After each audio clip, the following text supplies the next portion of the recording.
Good morning students. આજે આપણે ધોરણ 10 વિષય અંગ્રેજીમાં black unit number 22 why don't you laugh. તો મિત્ર શા માટે હસતું નથી?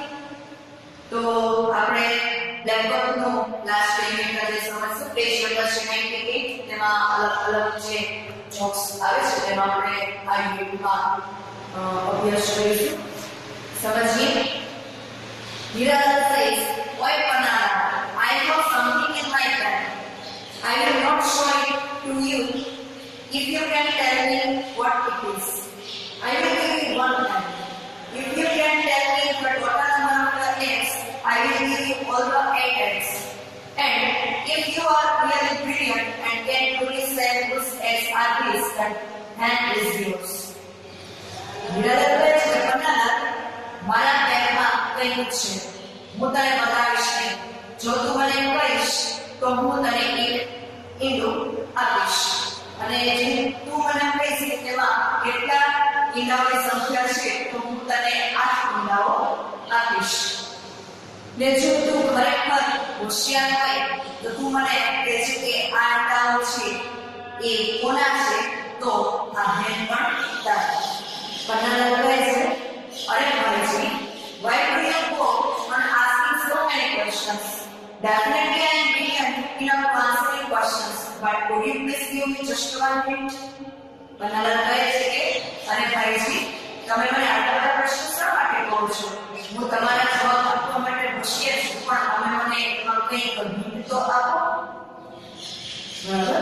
નેક્સ્ટ છે, customer says, "When I bought this cat, you told me that she was good for mice, but she doesn't even go near them."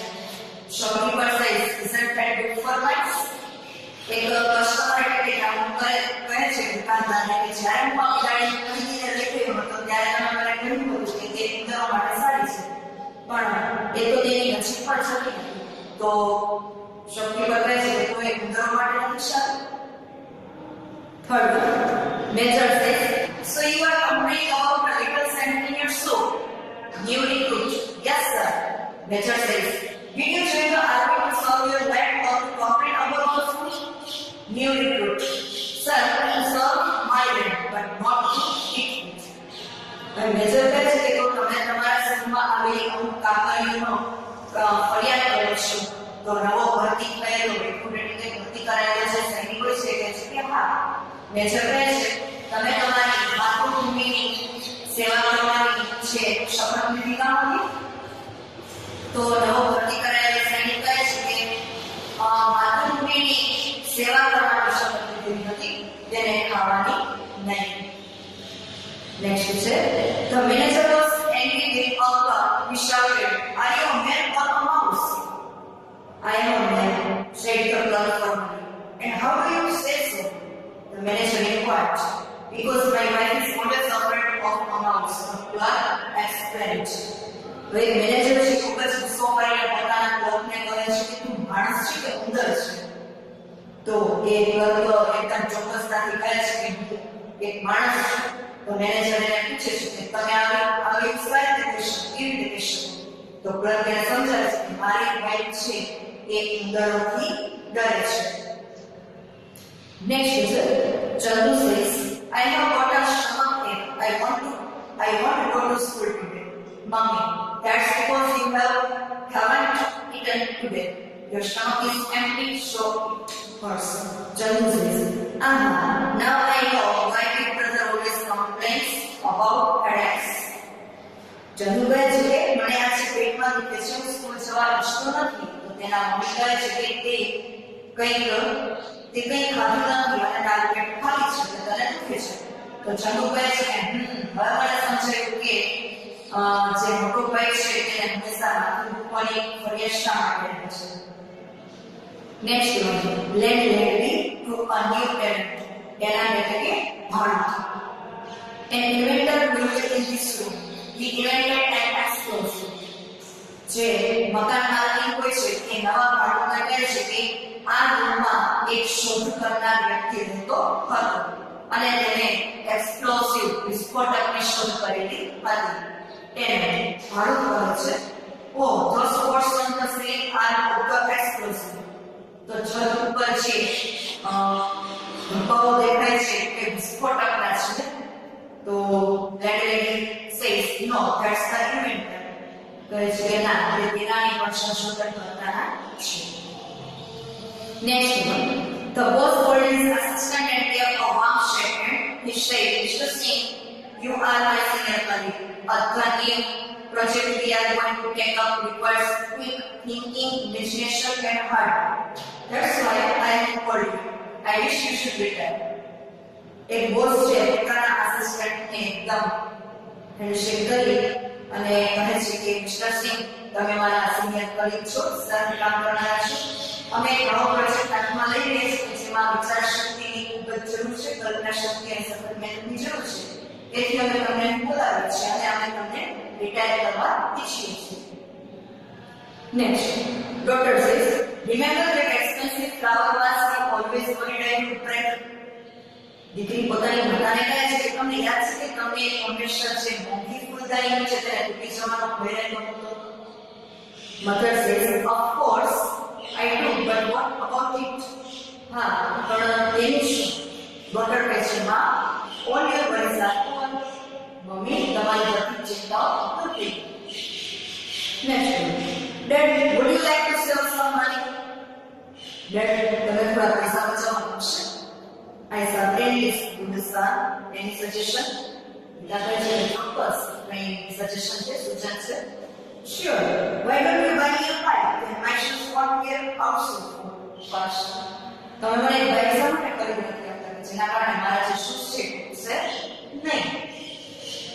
Next, Doctor turned to a lady and said, Madam, can you please give me only one rupee? I haven't written anything for last 3 days. એક ભિખારી સ્ત્રીએ કહ્યું છે કે મને તમે મહેરબાની કરીને રૂપિયો આપશો. મેં છેલ્લા 3 દિવસથી કંઈ જ ખાધું નથી. Lady, but then what would a rupee will do you? પણ રૂપિયાથી તારે શું થશે? Beggar, oh, I just want to weigh myself and see how much I have lost. હું માત્ર વજન કરાવવા માંગુ છું અને જોવા માંગુ છું કે મારો વજન કેટલો ઘટ્યો. Next, Dabuji was sitting on a bench in the garden. He had a book in each hand and was reading both of them one by one. He became serious every time he looked up into the book which was in his right hand. He would burst into laughter every time he looked up into the left hand. This went on for quite some time.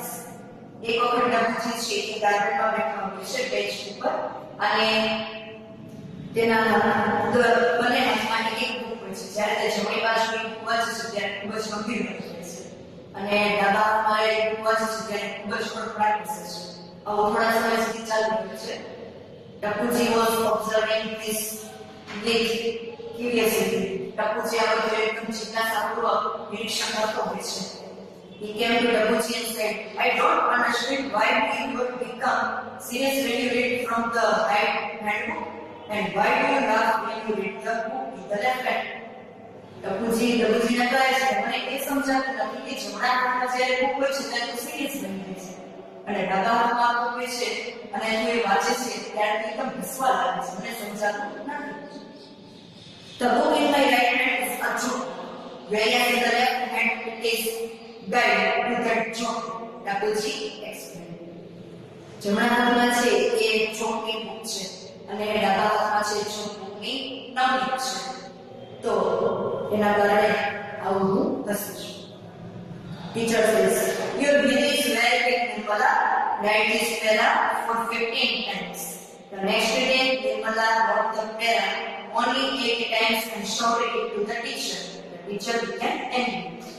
Teacher છે નિર્મલા કહે છે કે તારું હિન્દી ખૂબ જ ગમ્યું છે. આ પેરેગ્રાફ તું 15 વખત લખીને આવજો. બીજા દિવસે નિર્મલા છે એ પેરેગ્રાફ છે એ માત્ર 12 વખત લખીને આવે છે એટલે ટીચર ખૂબ ગુસ્સે થઈ છે. Teacher says, I told you to write 15 times because you are weak at Hindi and you have written it only 8 times. Teacher કહે છે કે તારું હિન્દી નબળું છે એટલે મેં તને 15 વખત લખવાનું આપ્યું અને તું માત્ર 8 વખત જ લખીને આવી. Nirmala says, Madam, my maths is also weak. Madam મારું ગણિત પણ નબળું છે. Next one. Teacher says, Rupa, would you please pay a little attention? Teacher રૂપમને કહે છે કે થોડું ધ્યાન આપીશ. Roopam says I am paying as little as I can, sir. તો રૂપમ કહે છે કે હું બને તેટલું થોડું જ ધ્યાન આપું છું, સર. તો સ્ટુડન્ટ્સ, એન્જોય સમ ડેફિનેશન્સ છે એ તમે રીડ કરશો. અને આજે આપણે યુનિટ નંબર 22 છે એ કમ્પ્લીટ કર્યું છે. વાય ડોન્ટ યુ લાફ યાર. અને આજ સાથે આપણું છે બ્લેકબોર્ડના જે પણ યુનિટ હતા તેનો આપણે બધા અભ્યાસ કર્યો. તમે પણ ફરી પાછું અભ્યાસ કરશો અને સ્વાધ્યાય માં આવતી જે બ્લેકબોર્ડની એક્સરસાઇઝીસ છે એ તમે કમ્પ્લીટ કરશો.